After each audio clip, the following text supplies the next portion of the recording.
बांसवाड़ा डूंगरपुर सांसद राजकुमार रोत स्कूल हादसे में मारे गए बच्चों को न्याय दिलाने के लिए झालावाड़ पहुंचे थे, लेकिन रोत की झालावाड़ में आयोजित आक्रोश रैली के दौरान उस वक्त जमकर हंगामा देखने को मिला, जब कुछ लोग भगवा झंडा लेकर रैली में घुस गए। इतना ही नहीं बल्कि विरोध करते हुए ये लोग स्टेज पर खड़े राजकुमार रोत की तरफ बढ़ने लगे, जिस पर जनता और पुलिस ने उनको रोकने की कोशिश की तो उन पर डंडे बरसाने लगे, जिसके बाद हालात बिगड़ते देख पुलिस को मजबूरन लाठीचार्ज करना पड़ा, वरना राजकुमार रोत के साथ कोई भी अनहोनी हो सकती थी।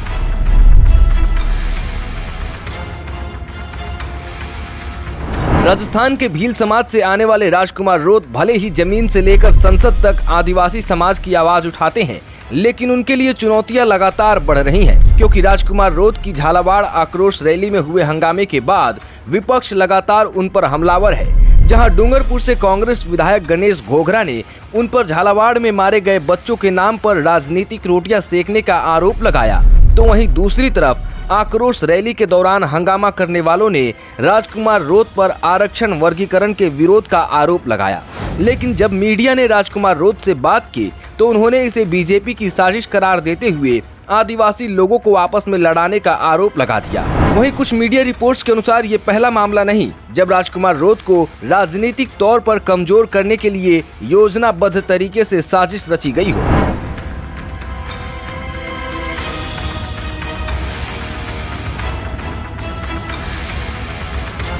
दरअसल राजस्थान के विधानसभा चुनाव 2023 के कुछ समय पहले वजूद में आई भारत आदिवासी पार्टी के 4 विधायकों ने बीजेपी कांग्रेस के उम्मीदवारों को हराकर प्रदेश की राजनीति में तीसरे दल के तौर पर खुद की ताकत दिखाई थी। इन 4 विधानसभा सीटों में से एक पर जीत हासिल करने वाले खुद राजकुमार रोत भी थे, जो थोड़े समय बाद ही 2024 का लोकसभा चुनाव बांसवाड़ा डूंगरपुर से जीतकर देश की संसद में पहुंच गए। लेकिन ये चुनाव में राजकुमार के लिए उतना आसान नहीं था, क्योंकि कांग्रेस के साथ गठबंधन के बावजूद डूंगरपुर के विधायक गणेश घोघरा बाप पार्टी के किसी चुनावी कैंपेन में शामिल नहीं हुए, जिसके बाद कांग्रेस की तरफ से उनको कारण बताओ नोटिस जारी किया गया था। और मौजूदा दौर में भी गणेश घोघरा खुलकर बाप पार्टी और राजकुमार रोत पर विवादित बयान देते नजर आते हैं। साथ ही बीजेपी के बाबूलाल खराड़ी कुछ दिन पहले राजकुमार रोत पर आदिवासी बच्चों की मुसलमानों से शादी करवाने के समर्थन का आरोप लगाते हुए उनका बहिष्कार करने की बात कहते नजर आए थे।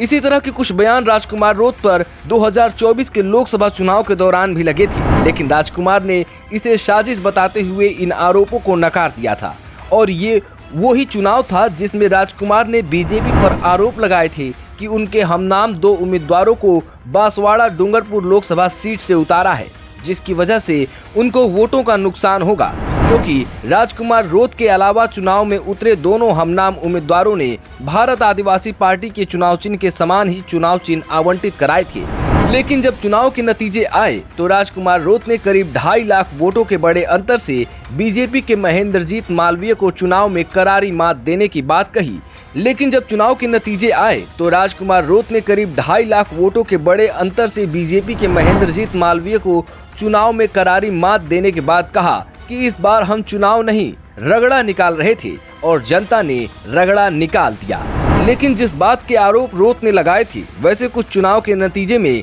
देखने को मिला। जब हमनाम उम्मीदवारों को 1,16,388 वोट मिले, वहीं कांग्रेस के साथ गठबंधन के बावजूद कांग्रेस के बागी प्रत्याशी अरविंद डामोर को 61,211 वोट मिले, जो राजकुमार रोत के लिए नुकसान हुआ। यानी कि अगर राजकुमार रोत के ये वोट नहीं बटते तो उनकी जीत 4 लाख से ऊपर की होती। वहीं दूसरी तरफ उनके सांसद बनने पर राजकुमार रोत को 84 विधानसभा सीट से इस्तीफा देना पड़ा, जिसके बाद इस सीट पर हुए उपचुनाव में फिर से बाप पार्टी ने अपना परचम लहराया और अनिल कटारा चुनाव जीतकर राजस्थान विधानसभा पहुंचे।